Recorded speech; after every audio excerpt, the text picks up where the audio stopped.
الشيطان الرجيم بسم الله الرحمن الرحيم واعتصموا بحبل الله جميعا ولا تفرقوا صدق الله العظيم সম্মানীয় হাজিরিন উপস্থিত সম্মানীয় ওলামা হযরতগণ আজকে আমরা এখানে যে সমস্ত মুসলমান ভাইয়েরা আমরা এসেছি আমরা সকলে অবগত আছি আজকে কিসের জন্য এসেছি আজকের আসার মূলত উদ্দেশ্য আমাদের আজকের যে ফেরাউন নামক যে সরকার মসনদে বসে আছে সম্রাটরা খেয়াল রাখবেন বাচ্চা জাহাঙ্গীর তার জামানায় একজন হিন্দু মহিলা এসেছে বাচ্চার কাছে ও বাচ্চা আমার একজন পুত্রবধূ রয়েছে আমার ছেলে আপনার সৈন্য দলে কাজ করে সে সৈন্য দলে বর্ডারে পাহারা দিতে গিয়েছে কে জানি রাতের আধারে একজন যুবক এসে আমার পুত্রবধূর উপরে অত্যাচার করে আজকের তোমার কাছে বিচার দিয়ে গেলাম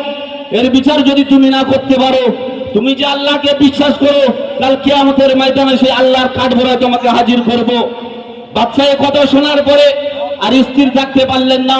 রাতের আধারে উলঙ্গ তলোয়ার নিয়ে সেই মহিলার বাড়িতে উপস্থিত হঠাৎ রাতের গভীর আওয়াজ আসছে আমাকে বাঁচাও আমাকে বাঁচাও বাচ্চা সঙ্গে সঙ্গে বাচ্চা জাহাঙ্গীর সেই মহিলার ঘরের ভিতরে ঢুকে গেলে গিয়ে বুড়ি মহিলাকে বললেন তখন একটা প্রদীপ জ্বলছে প্রদীপটা বন্ধ করুন বন্ধ করার পরে সঙ্গে সঙ্গে যে ব্যক্তি ঘরে ঢুকেছিল সেই বুড়ি মহিলার পুত্রবধূর জীবন নষ্ট করার জন্য বাচ্চা তার গর্দানকে সঙ্গে সঙ্গে তলোয়ার দিয়া দ্বিখণ্ডিত করে দিলে দ্বিখণ্ডিত করার পরে বাচ্চা মহিলাকে বলছে ও মহিলা এবারে তুমি প্রদীপ জ্বালাও প্রদীপ জ্বালানোর পরে হাতে করে মাথাটা নিয়ে দেখছে দেখার পরে আলহামদুলিল্লাহ শুকর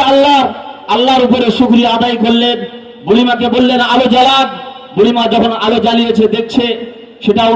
সেটা নিজের কোনো পুত্র সন্তান নাই সেটা অন্য কেউ বুড়ি মহিলাকে বললেন বুড়ি মহিলা ও মা আমি এই জন্য আলো বন্ধ করতে বলেছি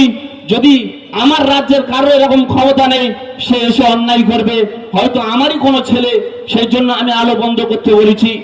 বুড়িমাকে বললেন এক গ্লাস পানি আমাকে দেন আমি পানি পান করব পান করার পরে বুড়িমার সম্মুখে রাজা তার মাথার মুকুটটা পায়ের কাছে দিয়েছে যে বলছে আমার মুকুটের থেকে আপনার পুত্রবধূর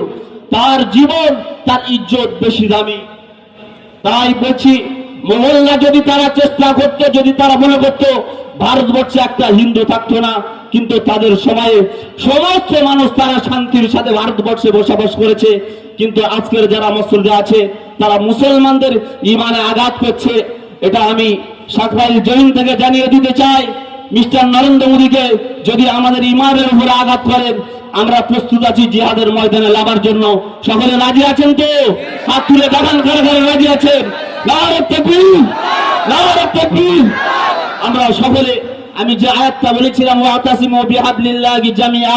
আল্লাহ পাক বলছে তোমরা যে যার আকীদার মধ্যে থাকো কিন্তু দ্বীন ইসলামের জন্য একই জায়গায় কাঁধে কাঁধ দিয়ে দাঁড়িয়ে যাও আমরা সকলে কাঁধে কাঁধ দিয়ে থাকবো যেন কেউ আমাদের দিকে বেকা চোখে তাকাতে না পারে যদি তাকায় আমরা তাদের চোখকে উপরে ফেলে দেবো জোরে বলুন ঠিক কিনা